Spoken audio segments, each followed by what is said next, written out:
This is John, your brother in Christ Jesus, live from Covington, Georgia, encouraging, beseeching men everywhere in all places to serve the Lord God, to lay down your life, to leave off the things of vanity, to leave this corrupt world, and to choose the holy God who has made you and formed you, who from the beginning made the heavens and the earth and set all things in order and maintains all things, as everything exists by his word. Everything consists by his word. And so may you find that. May you come to know him and be delivered from the lies of this world. So whether you know it or not, whether you agree or not, you are in deception.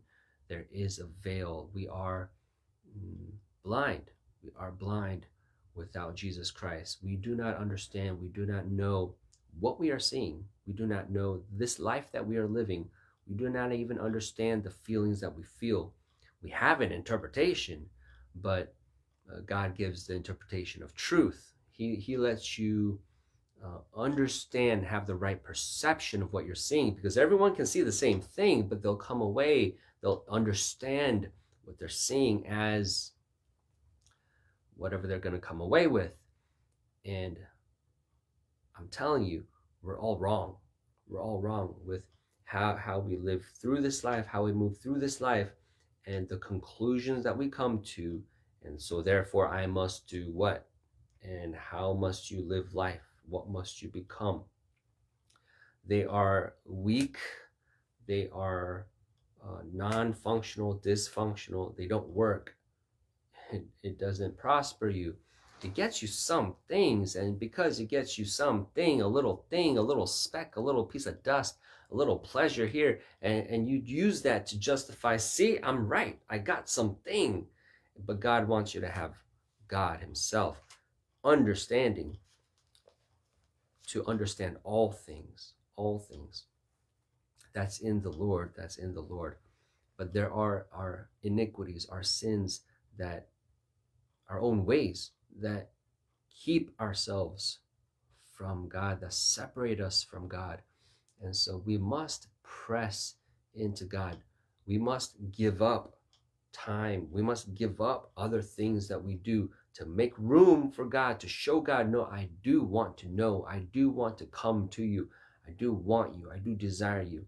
And there is a barrier. There is a barrier between you and God that you must break through. You must push into it and break through it to come to know God. People put in just not enough effort, and they just touch the wall. They just pat the wall.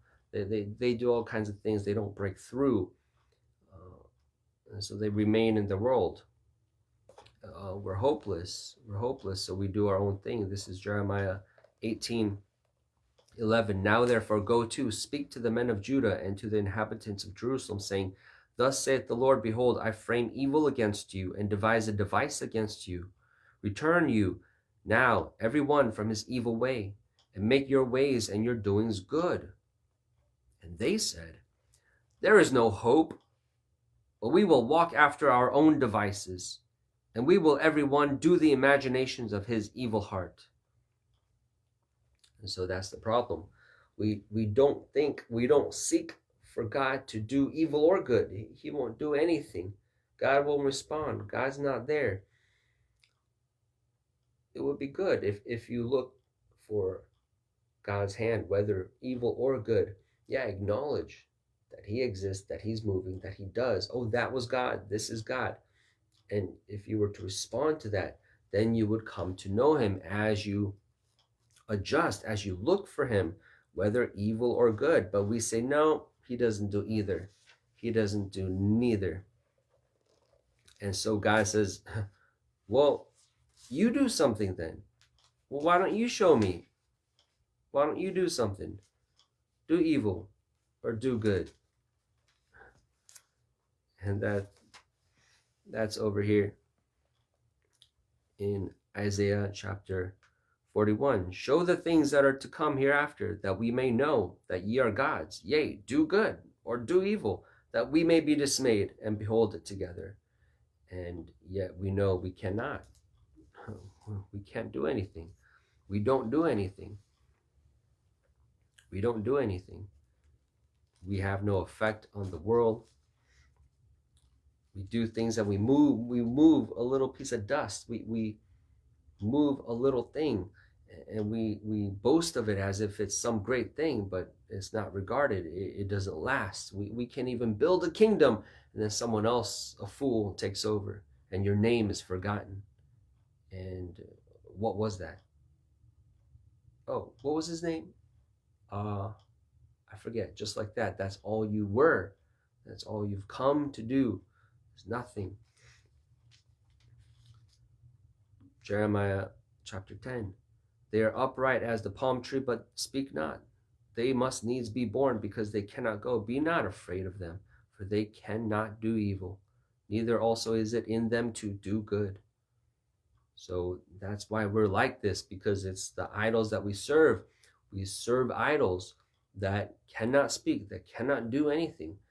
Though there is a God, we serve other things as God. We treat other things as God. We are to give the true God our life, our energy, our time, our mind, our meditation. We're supposed to give him this life that he gave us. We're supposed to give it back to him because he loves us. We're supposed to love him, but we give our love to another. We give our love to another that can't love us, that can't do anything for us, that can't comfort us, that can't give us power, that can't strengthen us, and yet we keep giving our heart and our energy and our love and our life to these things, to that, to this, to that in your life, while there is a God. And yet look at all the directions that man goes. Look at how we're all scattered. Look how many websites there are, web addresses there are, how many places we want to go on vacation, how many things we want to go and do, how many hobbies we have, how many interests you have. No, make your own MySpace, your web page, your Squarespace, your WordPress, and have a profile. You're so important. You make your own about me section, list all your hobbies. You're so unique.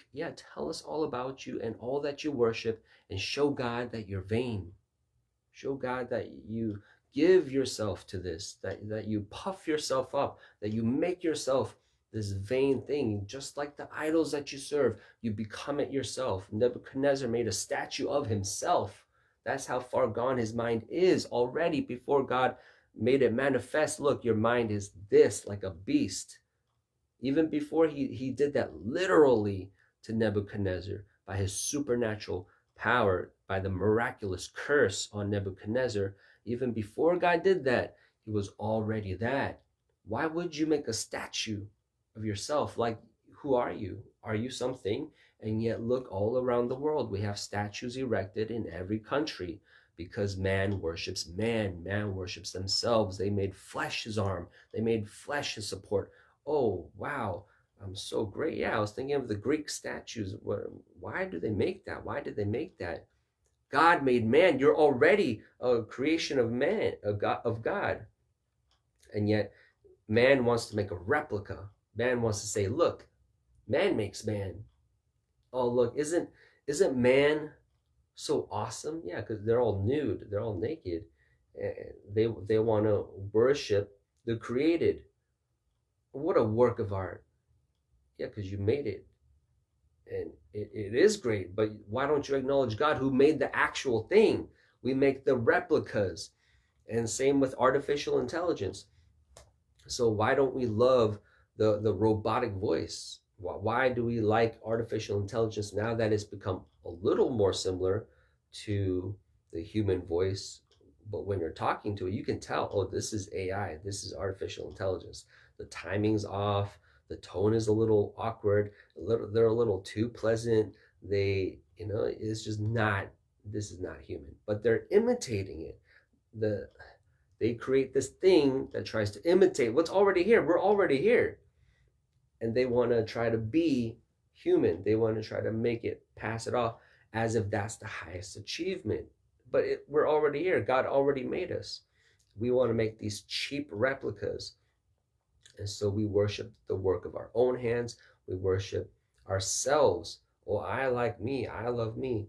And yet God brings a bad ending to that. Look, that doesn't prosper you, because that's deception. That's not according to the truth. There is a God. You do have an authority. It's people uh, just working in a company, doing the work. And when the boss comes and says, "Hey, so how's things going?" They say, "Who are you?" No, this is our company.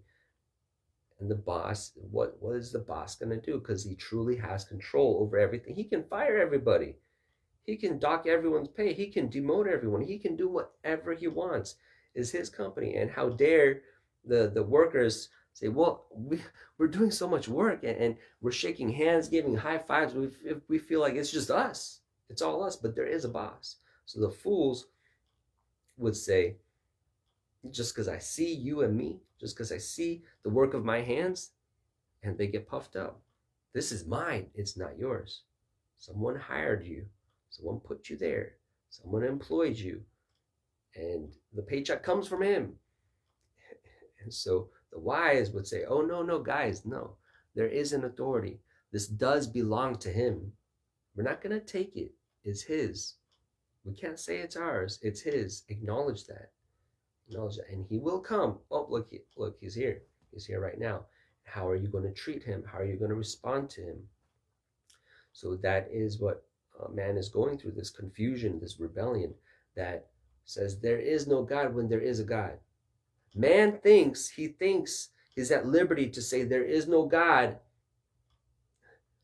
because he thinks there's no God. Yeah, if there's no God, you can say there's no God. But if there is a God and you're saying there's no God, what's the effect of that? There's an effect of it's dangerous. Dangerous. There is a God and you say there's no God. So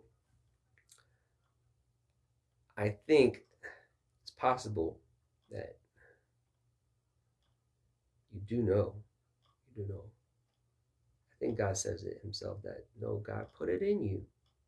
There's a part of you, or at a depth, a place in you that knows that there is a God. So he does charge you. If you say there is no God, because a part of you knows there is, and then there's another part of you that's, despite that, despite knowing there's a God, feeling this, this just vain hope, this a delusion that, what if I just say there's no God? Would that make him not exist? Because we desire, that is our desire, that we do desire that there be no God, but there is. What can we do about that? So what we see the behaviors of man, we see what we do in other things, in other areas, that is how we behave. The wishful thinking, right? So that is how it works. That is the truth. That is the law. And then we just turn around and say, what if I just ignore it? What if I just pretend it doesn't exist? And we operate like that. I think, yeah, to comfort ourselves, to just see how long we can go without it. When people or children do something wrong, and then they feel, oh, the authority just came, they're watching me, and then you hope, oh, I hope he's not seeing me do this wicked thing, this evil thing, this breaking of the law, this thing I'm not supposed to do. I don't want to stop. Let's hope that maybe you might see them in the peripheral. Let's hope that he's not watching me. Let's hope that he just passes by. Yeah, because there's a chance, right, that you might get away with it. Phew. Okay, he passed. I don't think he saw this boss relationship, and he might have just taken a note. Okay, so he's still doing that. And that might show up in your paycheck, in your demotion, in your firing. It might show up when, yeah, everyone's getting something and you're not, and he just doesn't tell you. Why not me? He just might not mention it. He just might, smooth it over with, oh, eventually maybe you'll get yours one day. Yeah. And so you're doing something wicked, and sometimes you I think they call it gaslighting. Sometimes you just lie, um, I didn't do it. I'm not doing that. And the boss caught you, saw you, and you say, you must be seeing things. It must have been him. It wasn't me. I wasn't doing it. You just try to lie, try to get by as if it's not true, as if it's not real. Oh, they changed the policy. You're not allowed to do that anymore. Um, so you could change, you could adhere to the law, but let's just pretend I didn't hear that because that would be inconvenient. We don't want to be inconvenienced. God characterizes the Israelites as doing this kind of motion, just pulling the shoulder. Hey, get your hand off of me. Stop telling me what to do. Yeah, on the seventh day, on the Sabbath. No, you're telling me all the things to do. Just let me do what I want. I can do what I want on the seventh day. I can have all the days. I don't have to reserve a day for you. They feel like God's being oppressive. No, that's too much. That's too much control. And yet the submissive Jacob, when he sees God, he says, this is a terrible place. This is the door. This is the door to heaven. I've come and found this terrible place. This is where God enters in. And he submits. He says, God, I will give you a tenth of everything I have.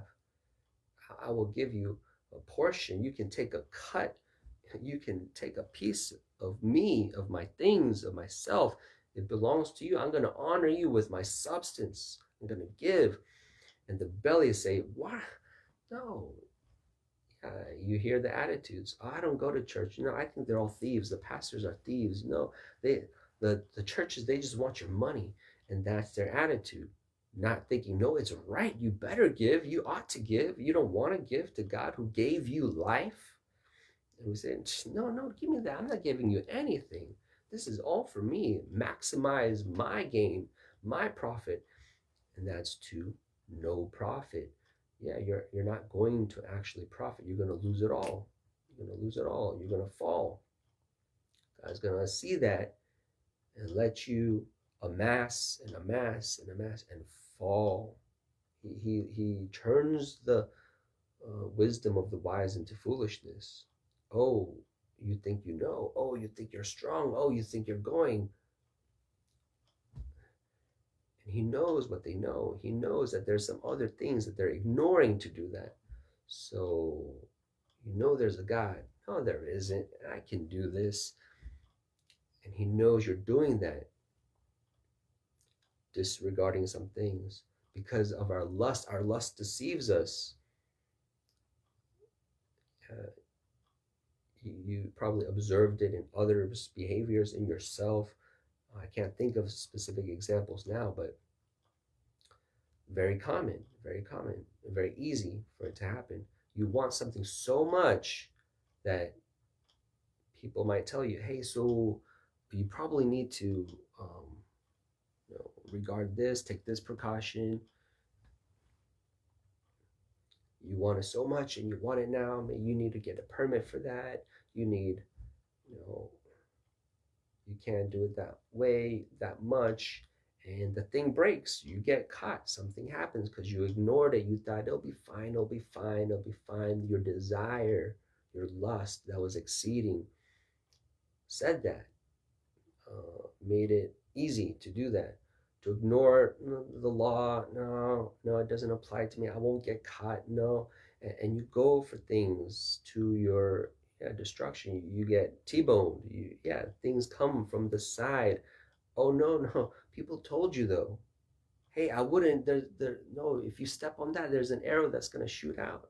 Don't just run down the hallway. Don't just grab for the treasure, for the gold. No, you got to be careful. There's laws, there's a way, there's a path. You need to wait for wisdom to come, to know how to go. There's a minefield. Don't just run, boom. Oh, that's life. That's life. And so even the insurance companies, they lower your insurance after you've lived for some while and you're still alive. Okay, then we think you probably get some things like that. Maybe you had some friends that died. Maybe you've seen some things on the news of how life works, how you need to be a little more careful, how in your youth,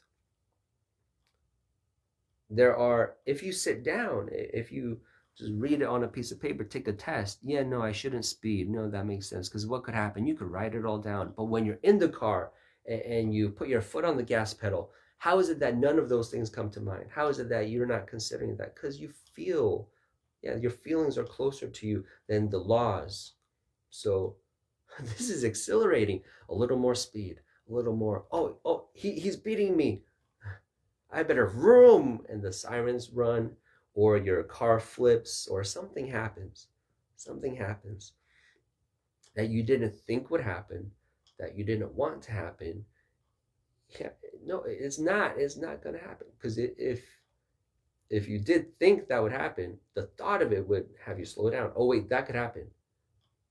But no, we put it aside because we desire something. I want this right now. I want to feel it. I want to get it.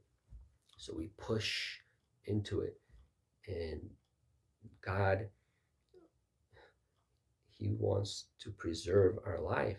He wants us to fulfill the purpose for why we're here and not die just because of that. For that, you went after that. You became vain for that. You lost your mind for that. And we go all these ways, and we hate God because he says, no, it's this way. There's one way. Don't turn to the left or to the right. But there's so many stores. There's so many trinkets. There's so many dainties. And the sugar glazed the donut that has a hole in it, the donut that doesn't have a hole in it, the one with sprinkles, and the one covered in chocolate halfway, and the other one covered fully in chocolate. And you think they're all like things, but it's all just sugar in different shapes. Oh my goodness, did you see? It's trending, it's hot, it's a square donut. That's mind-blowing. A square donut? I've only ever known round donuts. Now we gotta stand in line. The line is, it's in Manhattan, New York, the Cronut. It's 2 hours long. It's 6 hours long. We got to stand in line for this. This is what life's about. We're so bored out of our minds. We're so vain. We're so purposeless in life that we got to stand in line for a donut before they open at the crack of dawn. I need sugar. I need this unhealthy thing that's not going to produce, that's not going to be productive for my life at all, except for a photo, except for a badge that said, I did it, guys.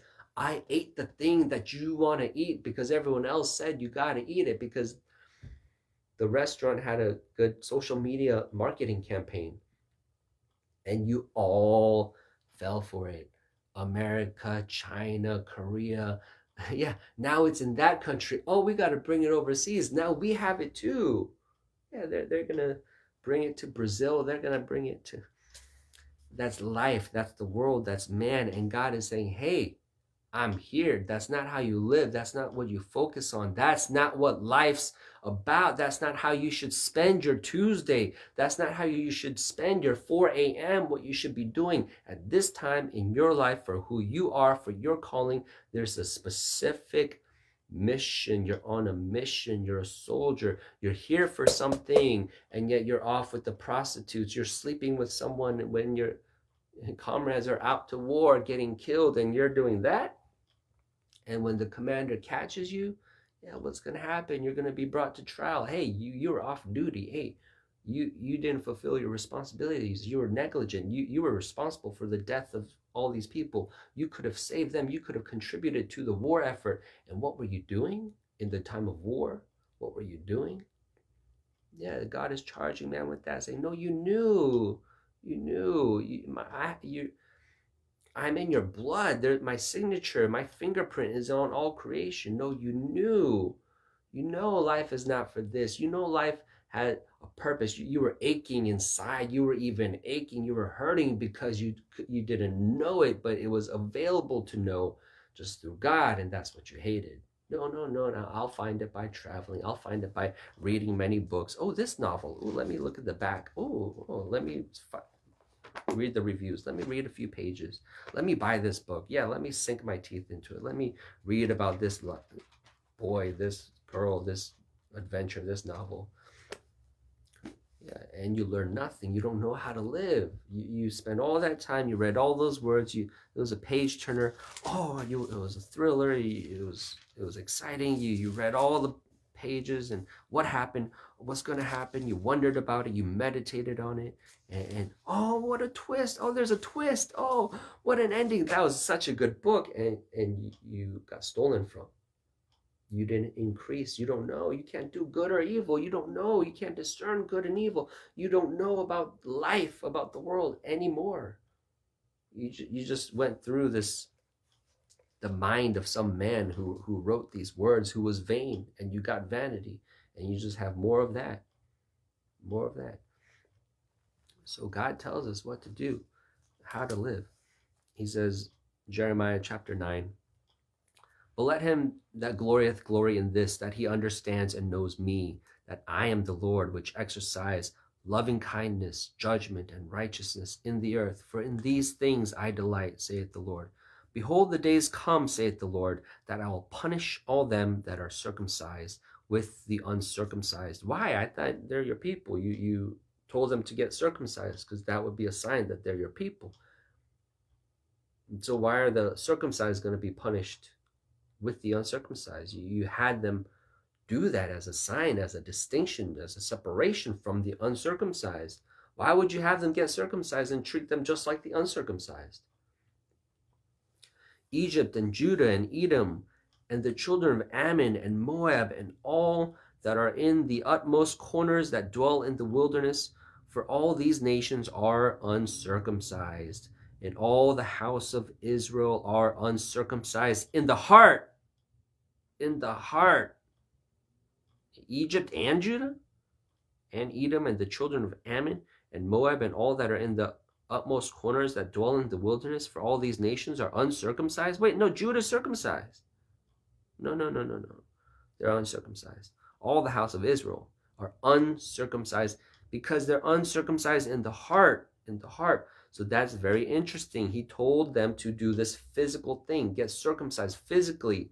Cut that physical part of your body off. Do it, this natural thing, physically, as a supernatural sign. A sign of what? So he gives us laws. Don't kill your brother. Don't kill people. Don't steal. And so we hear the Ten Commandments. We hear the law. And we know what's good. Okay. So I won't steal. I won't kill. And you're in court, they make you swear, and you don't lie. Oh, good job. Wow, you didn't lie, you didn't steal, you didn't kill. But this could be your situation. God could still judge you and you could go to hell. What? I didn't kill, I didn't steal, but you hated the brother in your heart. Yeah, and you desired that thing. You desired it, and you kept desiring it. You put your focus on it, and you went after it. You didn't steal, but you're focused on the money to get it, to buy it, and now you got it. I didn't steal. Yeah, and you cut off your relationship with that person, and you didn't speak to him. You couldn't forgive him. I didn't kill, though. I didn't kill. So God gives us, and God didn't say all those things. He didn't specify. He just said, don't kill. Don't lie. Yeah, in court, don't lie. Don't kill, don't steal. And you did those things. We're supposed to understand. We're supposed to seek, and make the connection when he tells us to do these physical things. What do you think that means? What do you think he's trying to say? What do you think he's communicating? There's a depth to it. Go deeper. Oh, what do you think he desires? Because he said that. There's a certain way he wants me to be, a certain heart he wants me to have, based on what he wants me to do with my hands. So yeah, we're supposed to be able to make those connections and apply it to the root, to the depth. Okay, so he wants me to do this with my hands, with my feet, with physically. and understand, okay, so he's also communicating by that what kind of heart I should be having. What kind of person doesn't murder? What kind of person doesn't lie? What kind of heart does that come from? What does that indicate? Yeah, you're supposed to go after God. No, don't just do that and try to do other things. Yeah, you're not for God. Your heart is not aligned with him. You're not really in agreement with him. So you can't walk together. No, he said that, meditate on it, and you would have come to already know. You'd be one nodding when Jesus says, you have heard it said that you shall not kill. But I say unto you, if you hate your brother in your heart, I'm going to judge you as a murderer. You won't be surprised when he says that. You'd nod. Yes. Yeah, because that's the conclusion you came to when you meditated privately on the Word of God, on the heart of God. What is God's heart on this matter? What is God saying? What is God saying to me? God's speaking to me. What does God want me to be? What should I be in my heart? What kind of thoughts should I have? What kind of heart should I have? What kind of feeling should I have according to God? What does God want? I want to please God. I want to please God. So people want to get away with, yeah, well, God said that. I did it. You can't charge me. Yeah. That's the kind of legalism that is bad. The legalism that's good is, no, do the law, adhere to the law. The legalism that's bad is swallowing a camel. I think, yeah, you're straining at a gnat. Don't swallow the gnat. That's a little, no, don't eat that. And you swallow an entire camel. Judging your brother's mote, a little speck in his eye. Come here. Open your eye. Here, turn on the light. Here, let me put on my glasses and use the magnifying glass. Oh, brother, you got that little speck in your eye. Let me put on my gloves and try to get that out. Oh, it's so small, it's hard to see. Almost out, almost got it. Don't blink. Look over there. Look over there. Don't move your eyes. Focus on that spot. Almost got it. Almost. And you got a beam coming out of your own eye. You can't even keep your head straight because it's so heavy. It just moves your whole body because it just pulls you down, the weight of it. And you're trying to help your brother out here, saying, no. So you got some problems over here. Let's talk about this. This is serious. We got to sit and really talk about. You got to get this out, man. This is an issue. Doesn't that bother you? Doesn't that bother you? And you got this thing that's causing you a headache because it's so big. It's like in your head. It's so big. It's in your eye. It's in your head. It hurts in the back of your head. It's just pounding.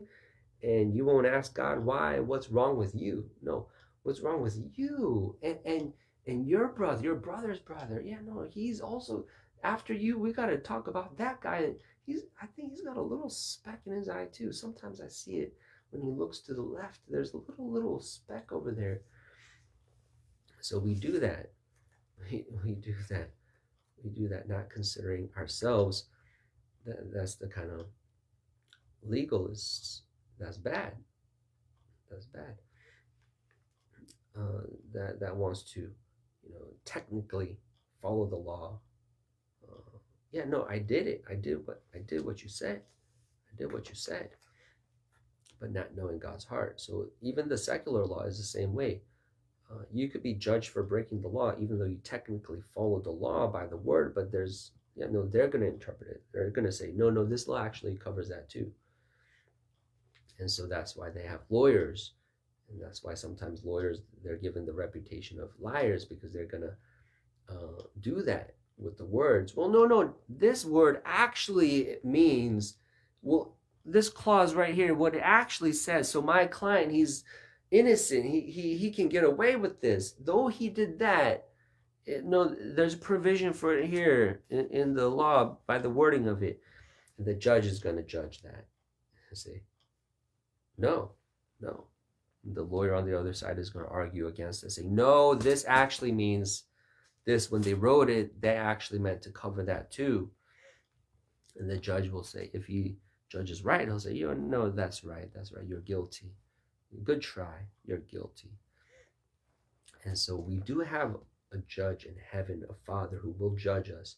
Everyone's going to be resurrected and judged for the life that they lived. And we're going to try to split hairs, and he's going to judge rightly. He's going to see through it all. So that's why we don't practice that lifestyle, because that's why we don't look at man, because we can fool man. You're going to think you did a good job. You're going to think that works. You can fool man. So that's the danger. You can get by. You can get the job. You can get away. You can tell the policeman. You can get off with the warning. You can pay the bail. You can get out. You can have a second chance. You can get a good lawyer. And you could not go to jail. You could not pay the fine. You could not pay the taxes. You could whatever, and be judged by God. Yeah, and you were developed in that way. You're training yourself to lying, to become a better liar, because this works. It keeps working. I just have to get better at lying, and not knowing God would warn you. Though it works, it doesn't work when you get here. That your car, the vehicle that you're in, that body that you're in, you're going to drive it. It's going to die. It's going to end up here. You're going to get here, and you're going to answer to me. You're going to be before me. Yeah, you passed that toll booth. Yeah, you passed that man. Yeah, you got by him. But then I'm telling you, God's telling you, I'm here. Hello. I'm right here. I'm at the end. You're going to meet me. Prepare for me. Don't look at those people on the left and to the right. You keep looking at them. Everyone comes to me. I have the final say, the final judgment. So we're respecting Jeremiah chapter 6. Verse 20, to what purpose cometh there to me incense from Sheba and the sweet cane from a far country? Your burnt offerings are not acceptable, nor your sacrifices sweet unto me. So our sacrifices have to be sweet. God has to be pleased. Yeah, that's what he's saying. No, it has to be sweet. I have to be pleased. Yeah, you burn incense, but is that sweet? Yeah, Cain, you sacrifice, but I don't like it. Why don't I like it? Figure it out. Yeah, press into God. God, who are you? What do you like? I gave you a gift. Why don't you like it? Well, know the person. Maybe I can get you something else. Yes. Maybe I can ask you, what do you like? I'm glad you asked. Yeah, that's love. Yeah, find out, what do they like? What are they like? And what happens? What's the effect when you figure it out, when you spend enough time with them, you got to know them, and you give them a gift and they open it and they say, how'd you know? Yeah, they're pleased. Oh, this is sweet. Oh yeah, and you're pleased. Oh, you like, I figured it out. I thought you would like it. And they're both pleased. Yes, I put in much effort. I really thought about it, really picked out this. And they say, oh, I like it. And they appreciate all the time that you took to do that, and how you know them. And God is the same way. He's going to be pleased that we know him, that we do the thing, even though he didn't say that. Oh, no, but I discerned that, God. When you said this, I meditated upon it and realized you would also like this. And God's going to like that. That's going to be sweet to him. That's what God wanted with Cain to realize. Yes, Cain, you're doing that. Abel's sacrificing. You're sacrificing. But I'm not accepting it. I wonder why, Cain. Yeah, and Cain was supposed to take that on and say, and take the clue, take the suggestion. Yeah, think about it, Cain. Go on timeout and think about it. Think about what you do. Instead, he thought about what he's going to do. No. Think about your ways, because the answer is there. You could fix it. You could make this right. And instead, he thought about what else I'm going to do. No. Your ways are wrong. Anything else you think of doing is going to be wrong, because you didn't fix what you already do. Amend your ways. So lastly, here, Proverbs chapter 1, verse 29. I'll start at verse 27. When your fear comes as desolation, and your destruction comes as a whirlwind, then when distress and anguish cometh upon you, Then shall they call upon me, but I will not answer. They shall seek me early, but they shall not find me. For that they hated knowledge and did not choose the fear of the Lord. He gives you the choice. Hey, you're supposed to choose. Choose the fear of the Lord. Choose the fear of the Lord. Yeah, no, you can't just wait for the feeling. No, choose it. Choose to fear the Lord. You got to make that choice. Oh, this is serious. Oh, choose to pay attention to him. Choose what you do with your mind today. What you do. Are you going to ignore God just because you could do something else and get pleasure from it? And that means there's no God? Just because you can do something for yourself to make yourself feel good temporarily, that means there's no judge? So we choose foolishness. When we have thoughts of foolishness and we become a fool and live out the foolish life, we chose that because God was available. He was speaking, and you don't want it to be too late. When you've lived your life and it expired and you're at the end of life and you're having to answer for what you've done. No, no, no, no. While you're alive, choose this day the rest of your life, how you're going to amend your ways and how you're going to go forward in reference to God, knowing God, respecting God, that there is an authority, that there is a boss, respecting him, so that when you die, yeah, you can say, sorry, God, I'm sorry for the life I've lived before that. I did do wrong. I was ignorant, but I did turn, and I'm thankful to you, God, for turning me. Thank you for opening my eyes and letting me see the foolishness of my ways and letting me be yours. I'm yours. I've converted. I've committed. I've come to you. I acknowledge you, your righteousness, and my wickedness. And I've chosen your ways. And yeah, that's how we're supposed to live and turn to receive from him the right mind, the right thought, the right identity. How should I live? What should I do? Ask God, receive wisdom from God, and depart from your own foolishness. And God says, yeah, after these things, well, I've said enough. Choose.